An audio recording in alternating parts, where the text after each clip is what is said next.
The way it's worked out, we've always had something sports related to talk about on this program. Some big stories, whether it be John Morant and the Grizzlies' success or the Memphis Tigers and their not so much success and Penny's rant and that kind of thing. But football is a big part of this town too, and the Southern Heritage Classic, one of, if not the biggest football game annual traditions here. And we learned this week that Jackson State University is pulling out for the first time in decades. And don't know if we really understand why, something to do with the Southwestern Athletic Conference, but the way it was handled had a lot of people upset, Otis. Very ham-handed way it was handled, Richard. They were under contract. Jackson State was under contract to 2024 to play in this game. They've played in every game except two in the more than 30 years that the Classic has been in Memphis. And of course, this game is an economic driver for Memphis, multi-million dollars in economic impact. And for them to pull out just about 7 months before the game, when all the other schools have already set up their schedules, I think it really was classless for them to do this. They have a primetime coach in Deion Sanders, and I think Jackson State and the Southwestern Athletic Conference felt that they could do better than Memphis. Well, I doubt that they can, but I think Fred Jones, knowing him as the master promoter, he will make this work no matter what. Yeah, so that's his challenge now, right? Is to find another team that can step up and somehow keep the game alive for this year anyway.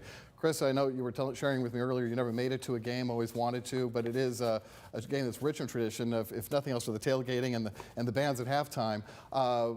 Where do you see this going? I just think it's sad that they breached the contract and the way it was rolled out. I'm like Otis.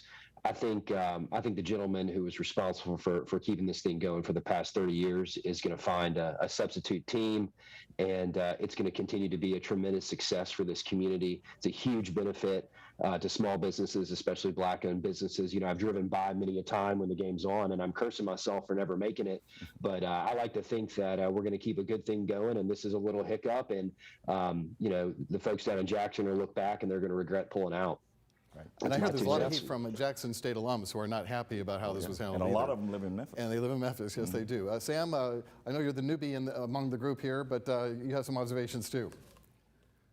Yeah, I would say that it's definitely sad for the city, and I think it was not maybe the most respectful way to inform people that this was the way that Jackson State wanted to go.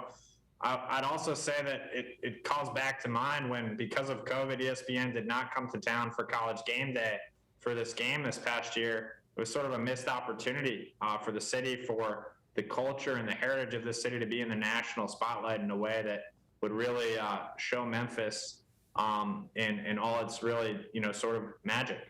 Yeah, especially with all the attention HBCUs have been getting this year. I thought that was a shame as well. Yeah. All right, that's all we have time for, folks. We appreciate you being here. If you want to email me, the email address is rransom@abc24.com. That's rransom@abc24.com. My thanks to all of my guests and to you at home for being here. And we'll see you next week for ABC24 This Week.